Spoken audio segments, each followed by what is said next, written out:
ಕರ್ನಾಟಕ ರಾಜಕೀಯದಲ್ಲಿ ಮತ್ತೆ ಚದುರಂಗದಾಟ ಶುರುವಾಯಿತಾ? ರಾಜ್ಯ ಸರ್ಕಾರದ ಬುಡವನ್ನ ಅಲುಗಾಡಿಸಲು ಬಿಜೆಪಿ ಹೈಕಮಾಂಡ್ ಮಾಸ್ಟರ್ ಪ್ಲಾನ್ ಅನ್ನ ರೂಪಿಸಿದೆಯಾ? ಸದ್ಯ ರಾಜ್ಯ ರಾಜಕೀಯ ವಲಯದಲ್ಲಿ ಒಂದು ಭಾರಿ ಚರ್ಚೆ ಶುರುವಾಗಿದೆ. ಅದೇನು ಅಂದ್ರೆ, ರಾಜ್ಯದಲ್ಲಿ ಮುಖ್ಯಮಂತ್ರಿ ಡಿಕೆ ಶಿವಕುಮಾರ್ ಅವರ ರಾಜಕೀಯ ಪ್ರಭಾವಕ್ಕೆ ಬ್ರೇಕ್ ಹಾಕಲು ಮತ್ತು ಕಾಂಗ್ರೆಸ್ ಸರ್ಕಾರವನ್ನ ಪತನಗೊಳಿಸಲು ಬಿಜೆಪಿ ಹೈಕಮಾಂಡ್ ಅತ್ಯಂತ ರಹಸ್ಯ ಮಾಸ್ಟರ್ ಪ್ಲಾನ್ ಒಂದನ್ನ ಹೆಣೆದಿದೆ ಅನ್ನೋ ಚರ್ಚೆ ಶುರುವಾಗಿದೆ. ಇಷ್ಟೇ ಅಲ್ಲ, ಡಿಕೆ ಶಿವಕುಮಾರ್ ಅವರನ್ನೇ ಸ್ಪೆಷಲ್ ಆಗಿ ಟಾರ್ಗೆಟ್ ಮಾಡಿ ಕೇಂದ್ರ ತನಿಖಾ ಸಂಸ್ಥೆಗಳನ್ನ ಬಳಸಿಕೊಂಡು ಇವರನ್ನ ಕಟ್ಟಿ ಹಾಕಲು ಪ್ಲಾನ್ ನಡೀತಾ ಇದೆಯಾ? ಈ ಚರ್ಚೆಯ ಹಿಂದಿರೋ ಅಸಲಿ ಕಥೆಯಾದ್ರೂ ಏನು?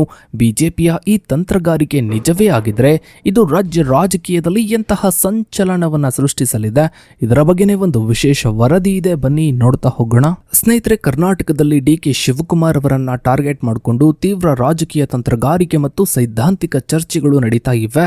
ರಾಜ್ಯದಲ್ಲಿ ಡಿಕೆ ಶಿವಕುಮಾರ್ ಅವರ ಸಂಘಟನಾತ್ಮಕ ಹಾಗೂ ಹಣಕಾಸಿನ ಪ್ರಭಾವವನ್ನ ಕುಗ್ಗಿಸುವ ಮೂಲಕ ಕಾಂಗ್ರೆಸ್ ಸರ್ಕಾರವನ್ನ ಆಡಳಿತಾತ್ಮಕವಾಗಿ ಅಸ್ಥಿರಗೊಳಿಸಲು ಬಿಜೆಪಿ ಹೈಕಮಾಂಡ್ ಮಾಸ್ಟರ್ ಪ್ಲಾನ್ ರೂಪಿಸಿದೆ ಎಂಬ ಆರೋಪಗಳು ರಾಜಕೀಯ ವಲಯದಲ್ಲಿ ವ್ಯಾಪಕವಾಗಿ ಕೇಳಿ ಬರ್ತಾ ಇದೆ. ಈ ತಂತ್ರದ ಭಾಗವಾಗಿ ಕೇಂದ್ರೀಯ ತನಿಖಾ ಸಂಸ್ಥೆಗಳಾದ ಸಿಬಿಐ, ಇಡಿ, ಐಟಿ ತನಿಖಾ ಸಂಸ್ಥೆಗಳನ್ನ ಬಳಸಿಕೊಂಡು ಇವರನ್ನ ಶಾಸನಬದ್ಧವಾಗಿ ಹಾಗೂ ರಾಜಕೀಯವಾಗಿ ಕಟ್ಟಿ ಹಾಕಲಾಗ್ತಾ ಇದೆ ಎಂಬುದು ಕಾಂಗ್ರೆಸ್ ನಾಯಕರ ಪ್ರಮುಖ ವಾದವಾಗಿದೆ. ಸ್ನೇಹಿತರೆ, ಡಿಕೆ ಶಿವಕುಮಾರ್ ಅವರ ವಿರುದ್ಧ ದಾಖಲಾಗಿರುವ ಪ್ರಕರಣಗಳು, ಅವುಗಳ ಮೂಲ, ಜಾರಿಗೊಂಡ ಕಾನೂನು ನಿಬಂಧನೆಗಳು ಮತ್ತು ನ್ಯಾಯಾಂಗ ವ್ಯವಸ್ಥೆಯಲ್ಲಿ ಅವುಗಳ ಪ್ರಸ್ತುತ ಸ್ಥಿತಿಗತಿಯನ್ನ ಪರಿಶೀಲಿಸುವುದು ಈ ರಾಜಕೀಯ ಸಂಘರ್ಷದ ಕಾನೂನಾತ್ಮಕ ನೆಲೆಗಟ್ಟನ್ನ ಗ್ರಹಿಸಲು ಅತ್ಯಗತ್ಯವಾಗಿದೆ. ಮೊದಲನೇದಾಗಿ, ಆದಾಯ ತೆರಿಗೆ ಮತ್ತು ಜಾರಿ ನಿರ್ದೇಶನಾಲಯದ ಅಂದ್ರೆ ಇಡಿ, PMLA ಪ್ರಕರಣಗಳು.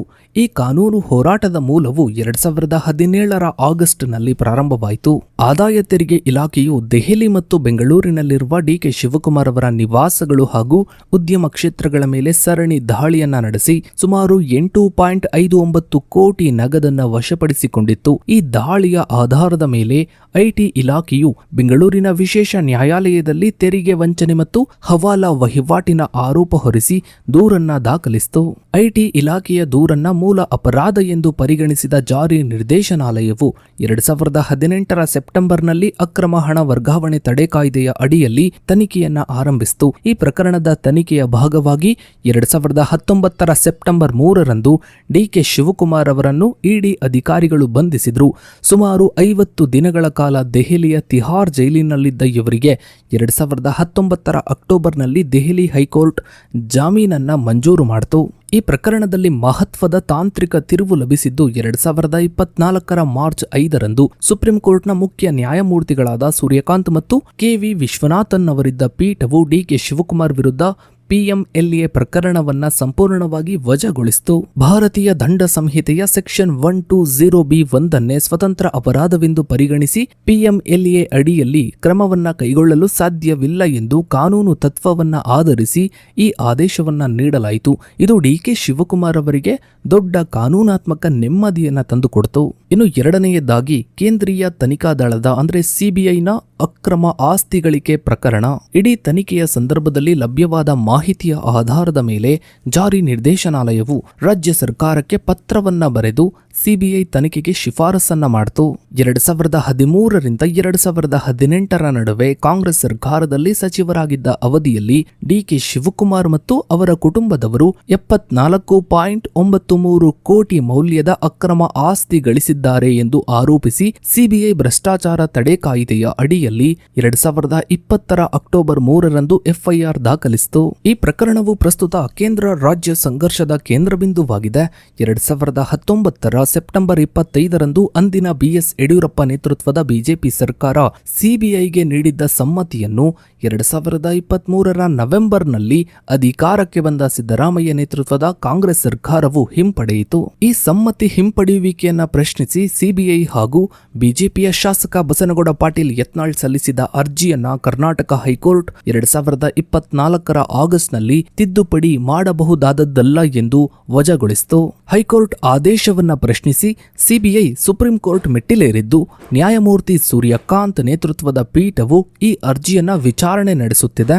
ಮತ್ತೊಂದೆಡೆ ಸಿಬಿಐ ದಾಖಲಿಸಿರುವ ಮೂಲ ಎಫ್ಐಆರ್ ಅನ್ನ ರದ್ದುಗೊಳಿಸುವಂತೆ ಡಿಕೆ ಶಿವಕುಮಾರ್ ಸಲ್ಲಿಸಿದ ಅರ್ಜಿಯನ್ನ ಸುಪ್ರೀಂ ಕೋರ್ಟ್ನ ನ್ಯಾಯಮೂರ್ತಿಗಳಾದ ಬೇಲಾ ಎಂ ತ್ರಿವೇದಿ ಮತ್ತು ಎಸ್ಸಿ ಶರ್ಮಾ ಅವರಿದ್ದ ಪೀಠವು 2024 ಜುಲೈ 15ರಂದು ತಿರಸ್ಕರಿಸಿದೆ. ಭ್ರಷ್ಟಾಚಾರ ತಡೆ ಕಾಯ್ದೆಯ ಸೆಕ್ಷನ್ 17A ಅಡಿಯಲ್ಲಿ ಪೂರ್ಣಾನುಮತಿ ಪಡೆದಿಲ್ಲ ಎಂಬ ಡಿಕೆ ಶಿವಕುಮಾರ್ ಅವರ ವಾದವನ್ನ ತಿರಸ್ಕರಿಸಿದ ನ್ಯಾಯಾಲಯವು ತನಿಖಾ ಹಂತದಲ್ಲಿ ಪ್ರಕರಣ ರದ್ದುಗೊಳಿಸಲು ಸಾಧ್ಯವಿಲ್ಲ ಎಂದು ಸ್ಪಷ್ಟಪಡಿಸಿದೆ. ಇನ್ನು ಸ್ನೇಹಿತರೆ, ಕರ್ನಾಟಕದಲ್ಲಿ 136 ಶಾಸಕರ ಸ್ಪಷ್ಟ ಬಹುಮತವನ್ನ ಹೊಂದಿರುವ ಕಾಂಗ್ರೆಸ್ ಸರ್ಕಾರವನ್ನ ತಕ್ಷಣಕ್ಕೆ ಆಡಳಿತಾತ್ಮಕವಾಗಿ ಉರುಳಿಸುವುದು ಅಷ್ಟೊಂದು ಸುಲಭವಲ್ಲ ಎಂಬುದನ್ನ ಅರ್ಥ ಮಾಡಿಕೊಂಡಿರುವ ವಿಪಕ್ಷಗಳು ಸುದೀರ್ಘ ರಾಜಕೀಯ ಮತ್ತು ತನಿಖಾ ಒತ್ತಡದ ತಂತ್ರಗಳನ್ನ ಅನುಸರಿಸ್ತಾ ಇವೆ ಎಂಬ ವಿಶ್ಲೇಷಣೆಗಳು ಕೂಡ ಇದೆ. ಈ ಬೃಹತ್ ತಂತ್ರಗಾರಿಕೆಯು ಪ್ರಮುಖವಾಗಿ 3 ಆಯಾಮಗಳಲ್ಲಿ ಕಾರ್ಯನಿರ್ವಹಿಸ್ತಾ ಇವೆ. ಕೇಂದ್ರ ಏಜೆನ್ಸಿಗಳನ್ನ ಬಳಸಿಕೊಳ್ಳುವ ರಾಜಕೀಯ ತಂತ್ರಜ್ಞಾನ ಮತ್ತು ಡಿಕೆ ಶಿವಕುಮಾರ್ ಅವರ ಸ್ಥಾನಮಾನ. ಸ್ನೇಹಿತರೆ, ಡಿಕೆ ಶಿವಕುಮಾರ್ ಅವರು ಕೇವಲ ಮುಖ್ಯಮಂತ್ರಿಯಾಗಿರದೆ ಇನ್ನೂ ಕೂಡ ಕೆಪಿಸಿಸಿ ಅಧ್ಯಕ್ಷ ಸ್ಥಾನದಲ್ಲಿ ತಮ್ಮ ಹಿಡಿತವನ್ನ ಹಿಡ್ಕೊಂಡಿದ್ದಾರೆ. ಪಕ್ಷದ ಪ್ರಮುಖ ಸಂಘಟನಾತ್ಮಕ ಹಾಗೂ ಸಂಪನ್ಮೂಲ ಹಣಕಾಸಿನ ಸಂಪನ್ಮೂಲ ಕ್ರೋಢೀಕರಣದ ಶಕ್ತಿಯಾಗಿದ್ದಾರೆ. ಗ್ಯಾರಂಟಿ ಯೋಜನೆಗಳ ಯಶಸ್ವಿ ಅನುಷ್ಠಾನ ಹಾಗೂ ಚುನಾವಣಾ ತಂತ್ರಗಾರಿಕೆಯಲ್ಲಿ ಇವರ ಪಾತ್ರ ನಿರ್ಣಾಯಕವಾಗಿದೆ. ಇವರನ್ನ ನಿರಂತರ ಕಾನೂನು ಪ್ರಕ್ರಿಯೆಗಳು ಮತ್ತು ವಿಚಾರಣೆಗಳಲ್ಲಿ ಸಿಲುಕಿಸುವುದರಿಂದ ಪಕ್ಷದ ಆಡಳಿತಾತ್ಮಕ ಶಕ್ತಿ ತಾನಾಗೆ ಕುಗ್ಗುತ್ತದೆ ಎಂಬುದು ಪ್ರಮುಖ ಲೆಕ್ಕಾಚಾರವಾಗಿದೆ. ಇದಷ್ಟೇ ಅಲ್ಲದೆ ದಕ್ಷಿಣ ಕರ್ನಾಟಕದ ಹಳೆ ಮೈಸೂರು ಭಾಗದಲ್ಲಿ ಒಕ್ಕಲಿಗ ಸಮುದಾಯದ ಪ್ರಬಲ ನಾಯಕರಾಗಿ ಡಿಕೆ ಶಿವಕುಮಾರ್ ಅವರು ಹೊರಹೊಮ್ಮುತ್ತಾ ಇರುವುದು ಸಾಂಪ್ರದಾಯಿಕವಾಗಿ ಜೆಡಿಎಸ್ ಮತ್ತು ಬಿಜೆಪಿಗೆ ಇದ್ದ ಮತ ಬ್ಯಾಂಕಿಗೆ ಧಕ್ಕೆ ತಂದಿದೆ.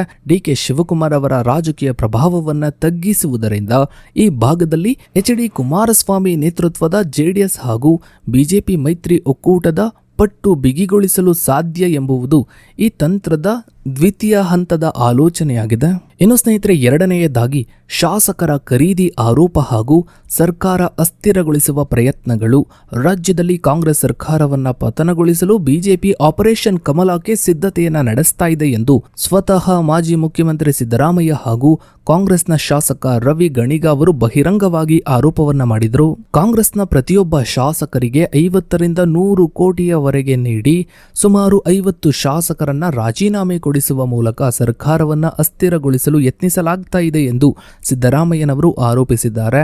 ಈ ಆರೋಪಗಳನ್ನು ಬಿಜೆಪಿಯ ರಾಜ್ಯಾಧ್ಯಕ್ಷ BY ವಿಜೇಂದ್ರ ಹಾಗೂ ವಿಪಕ್ಷದ ನಾಯಕ R ಅಶೋಕ್ ಸಂಪೂರ್ಣವಾಗಿ ತಳ್ಳಿ ಹಾಕಿದ್ದಾರೆ. ಮುಖ್ಯಮಂತ್ರಿಗಳು ತಮ್ಮ ಸರ್ಕಾರದ ಆಂತರಿಕ ಭಿನ್ನಾಭಿಪ್ರಾಯ, ಧನ ಸಹಾಯದ ಕೊರತೆ ಮತ್ತು ಸಾಲು ಸಾಲು ಹಗರಣಗಳಿಂದ ಸಾರ್ವಜನಿಕ ಗಮನವನ್ನ ಬೇರೆಡೆಗೆ ಸೆಳೆಯಲು ಈ ರೀತಿ ಆಧಾರರಹಿತ ಆರೋಪಗಳನ್ನ ಮಾಡ್ತಿದ್ದಾರೆ ಎಂದು ಬಿಜೆಪಿ ಪ್ರತ್ಯಾರೋಪವನ್ನ ಮಾಡಿದೆ. ಇನ್ನು ಸ್ನೇಹಿತರೆ, ಮೂರನೆಯದಾಗಿ ವಿಪಕ್ಷಗಳ ತಿರುಗೇಟು. ಮೂಡ ಮತ್ತು ವಾಲ್ಮೀಕಿ ನಿಗಮದ ಹಗರಣಗಳ ರಾಜಕೀಯ ಅಸ್ತ್ರ ಡಿಕೆ ಶಿವಕುಮಾರ್ ಅವರನ್ನ ಮಾತ್ರವಲ್ಲದೆ ಸಮಗ್ರ ಕಾಂಗ್ರೆಸ್ ಆಡಳಿತವನ್ನ ಮುಜುಗರಕ್ಕೆ ಈಡು ಮಾಡಲು ಬಿಜೆಪಿ ಮತ್ತು ಜೆಡಿಎಸ್ ಮೈತ್ರಿಕೂಟವು ರಾಜ್ಯದ ಅಕ್ರಮಗಳ ಆರೋಪಗಳನ್ನ ತೀವ್ರಗೊಳಿಸಿದೆ. ಇನ್ನು ಸ್ನೇಹಿತರೆ, ಕೇಂದ್ರ ತನಿಖಾ ಸಂಸ್ಥೆಗಳ ಕಾರ್ಯಾಚರಣೆ ಹಾಗೂ ಸರ್ಕಾರವನ್ನ ಅಸ್ಥಿರಗೊಳಿಸುವ ಚರ್ಚೆಗಳು ಕರ್ನಾಟಕದ ಭವಿಷ್ಯದ ರಾಜಕೀಯ ಮತ್ತು ಸಂವಿಧಾನಾತ್ಮಕ ಚೌಕಟ್ಟಿನ ಮೇಲೆ ಆಳವಾದ ಪ್ರಭಾವವನ್ನ ಬೀರ್ತಾ ಇವೆ. ಇನ್ನು ಮುಂದಿನ ಚುನಾವಣೆಯಲ್ಲಿ ಬಿಜೆಪಿ ಆಪರೇಷನ್ ಕಮಲ ನಡೆಸುತ್ತಾ ಅಥವಾ ಡಿಕೆ ಶಿವಕುಮಾರ್ ಅವರೇ ಜೆಡಿಎಸ್ ಹಾಗೂ ಬಿಜೆಪಿಯ ಶಾಸಕರುಗಳನ್ನ ನಾಯಕರುಗಳನ್ನ ಕಾಂಗ್ರೆಸ್ಗೆ ಎಳ್ಕೊಂಡು ಬರ್ತಾರಾ? ಕುದುರೆ ವ್ಯಾಪಾರ ಯಾವ ರೀತಿ ಇರುತ್ತೆ ಅನ್ನೋದನ್ನ ಕಾದು ನೋಡಬೇಕಿದೆ. ಸೊ ಇದಾಗಿತ್ತು ಸ್ನೇಹಿತರೆ ಇವತ್ತಿನ ಈ ಒಂದು ವಿಡಿಯೋದ ಬಗ್ಗೆ ನಿಮ್ಮ ಅನಿಸಿಕೆ ಅಭಿಪ್ರಾಯಗಳನ್ನ ತಪ್ಪದೆ ಕಮೆಂಟ್ ಸೆಕ್ಷನ್ ಅಲ್ಲಿ ಕಮೆಂಟ್ ಮಾಡಿ. ಹಾಗೆ ವಿಡಿಯೋಗೊಂದು ಲೈಕ್ ಮಾಡ್ತಾ ವಿಡಿಯೋನಾದಷ್ಟು ಎಲ್ಲ ಕಡೆ ಶೇರ್ ಮಾಡಿ. ನೀವಿನ್ನು ನಮ್ಮ ಚಾನಲ್ಗೆ ಸಬ್ಸ್ಕ್ರೈಬ್ ಆಗಿಲ್ಲ ಅಂದ್ರೆ ಕೆಳಗಡೆ ಕಾಣ್ತಾ ಇರೋ ಸಬ್ಸ್ಕ್ರೈಬ್ ಬಟನ್ ಕ್ಲಿಕ್ ಮಾಡಿ. ಹಾಗೆ ಪಕ್ಕದಲ್ಲಿ ಕಾಣೋ ಬೆಲ್ ಐಕಾನ್ ಕೂಡ ಕ್ಲಿಕ್ ಮಾಡಿ. ಥ್ಯಾಂಕ್ಸ್.